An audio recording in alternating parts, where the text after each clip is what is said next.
और आप सभी सुनेंगे वट सावित्री व्रत की संपूर्ण व्रत कथा।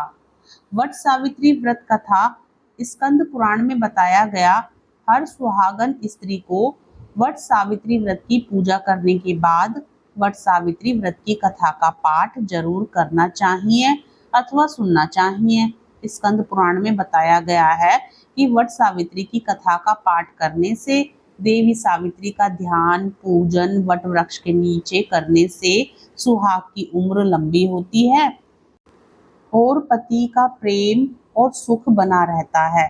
तो आइए पूर्ण श्रद्धा भाव और प्रसन्न मन से वट सावित्री व्रत की कथा को सुनते हैं। देवी पार्वती ने कहा, हे देवताओं के भी देवता, जगत के पति शंकर भगवान, प्रभास क्षेत्र में स्थित ब्रह्मा जी की प्रिया जो सावित्री देवी हैं, उनका चरित्र आप मुझसे कहिए। जो उनके व्रत का महात्म्य हो और उनके संबंध का इतिहास हो एवं जो स्त्रियों के पतिव्रत्य को देने वाला, सौभाग्यदायक और महान उदय करने वाला हो। तब शंकर भगवान ने कहा कि हे महादेवी, प्रभास क्षेत्र में स्थित सावित्री के असाधारण चरित्र को मैं तुमसे कहता हूँ। हे माहेश्वरी, सावित्री स्थल नामक स्थान में राजकन्या सावित्री ने जिस प्रकार से उत्तम वट सावित्री व्रत का पालन किया। मद्र देश में एक धर्मात्मा राजा रहता था जो सभी प्राणियों के हित में तत्पर रहता था। उसका नाम अश्वपति था। धर्मात्मा क्षमाशील सत्यवादी होने पर भी राजा संतान रहित था। एक समय वह राजा प्रभास क्षेत्र में यात्रा करते हुए पहुंचा और सावित्री स्थल पर आ गया। वहां पर राजा ने अपनी रानी के साथ इस व्रत को किया जो सावित्री व्रत के नाम से प्रसिद्ध, सभी प्रकार की कामनाओं को पूर्ण करने वाला है। इस मंत्र की साक्षात मूर्ति बनकर स्थिति श्री ब्रह्मा जी की प्रिया सावित्री देवी उस राजा पर प्रसन्न हुई। कमंडलू को धारण करने वाली वह सावित्री देवी दर्शन देने के बाद पुनः अदृश्य हो गई। लेकिन देवी के दर्शन के पुण्य से कुछ दिनों बाद राजा अश्वपति के घर देवी के समान रूप वाली कन्या का जन्म हुआ, जो देवी सावित्री के अंश से ही उत्पन्न हुई थी। देवी सावित्री की प्रसन्नता से प्राप्त तथा सावित्री की पूजा करने के बाद उत्पन्न कन्या का नाम भी सावित्री रखा गया। वह राजकन्या देवी लक्ष्मी के समान शोभित होती हुई बढ़ने लगी और धीरे धीरे सुकोमल अंगों वाली वह कन्या यौवन अवस्था को प्राप्त हुई। नगरवासी उस कन्या को देखकर यही समझते थे कि वह कोई देव कन्या है। कमल के समान विशाल नेत्रों वाली एवं तेज से अग्नि के समान प्रज्वलित होती हुई वह सावित्री महर्षि भृगु द्वारा कहे हुए सावित्री व्रत को करने लगी। लक्ष्मी के समान सुशोभित वह कन्या एक दिन देवी सावित्री की पूजा के बाद पिता के पास खड़ी हो गई। उस समय पुत्री की युवावस्था को प्राप्त हुई देखकर राजा ने मंत्रियों से सलाह किया। इसके बाद राजा ने सावित्री से कहा, हे पुत्री, तुम्हें योग्य वर को देने का समय आ गया है। मुझसे कोई तुम्हें मांगने के लिए भी नहीं आता और मैं भी विचार करने पर तुम्हारी आत्मा के अनुरूप वर को नहीं पा रहा हूँ। अतः हे पुत्री, देवताओं के निकट मैं जिस तरह से निंदनीय न हूँ वैसा तुम करो। मैंने धर्म शास्त्र में पढ़ा और सुना भी है कि यदि पिता के गृह में रहती हुई विवाह के पहले ही जो कन्या रजो धर्म से युक्त हो जाती है उसके पिता को बड़ा पाप लगता है। इसलिए हे पुत्री, मैं तुमको भेज रहा हूँ कि तुम स्वयं ही अपने योग्य वर ढूंढ लो।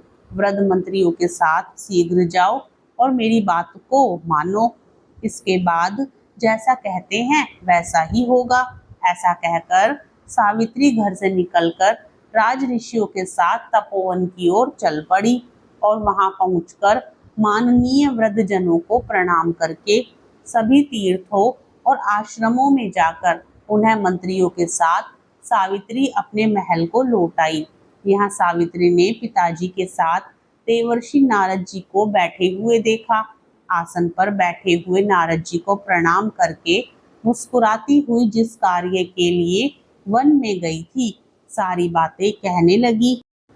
सावित्री बोली, हे नारद जी, साल्व देश में धर्मात्मा धूम्रसेन नाम से विख्यात एक क्षत्रिय राजा है जो देव योग से नेत्रहीन हो गए हैं। रुक्मी नामक उनके एक सामंत ने उनसे राजपाट छीन लिया है और वह अपने पुत्र और पत्नी के साथ वन में रह रहे हैं। उनका पुत्र सत्यवादी और धर्मात्मा है, उसे ही मैंने मन में पति रूप में वर्ण किया है। नारद जी सावित्री के वचनों को सुनकर बोल पड़े, हे राजन, सावित्री ने यह बड़ा कष्टप्रद कार्य कर डाला। बाल बुद्धि होने से इसने केवल गुणवान समझकर सत्यवान को वर्ण कर लिया।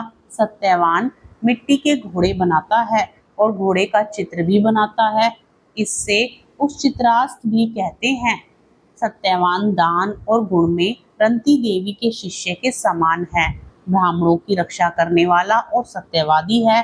राजा ययति के समान उदार, चंद्रमा के समान प्रिय लगने वाला, रूप में दूसरे अश्वनी कुमार के समान और धूम्रसेन के समान बलवान है, लेकिन उसमें केवल एक दोष है, दूसरा कोई नहीं, कि सत्यवान आज से ठीक 1 वर्ष पर शीर्णायु हो जाने से देह त्याग कर देगा।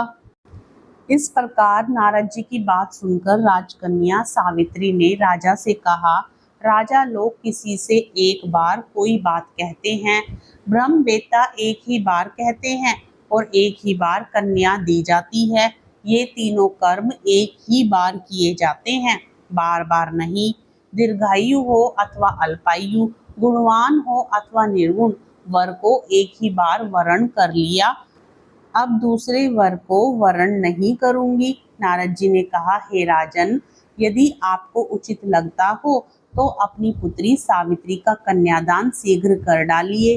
राजा शुभ मुहूर्त विधि विधान पूर्वक सत्यवान के संग सावित्री का विवाह करवा दिया। सावित्री अपने पति को पाकर ऐसे प्रसन्न थी जैसे उसे पुण्यवान पुरुष स्वर्ग को पाकर प्रसन्न होता है।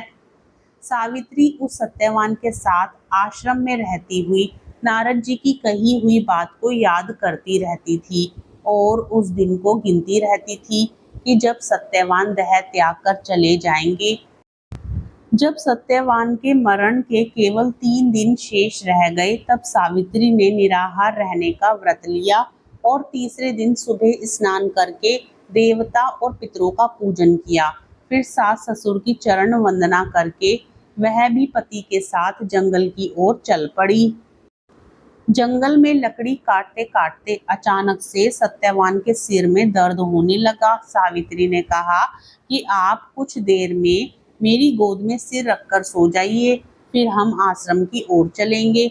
जैसे ही सत्यवान सावित्री की गोद में लेटे, वैसे ही सावित्री ने देखा कि सांवले पिंगल वर्ण वाले किरीटधारी पीत वस्त्र पहने हुए साक्षात सूर्य के समान उदित हुए पुरुष उनके सामने खड़े हैं।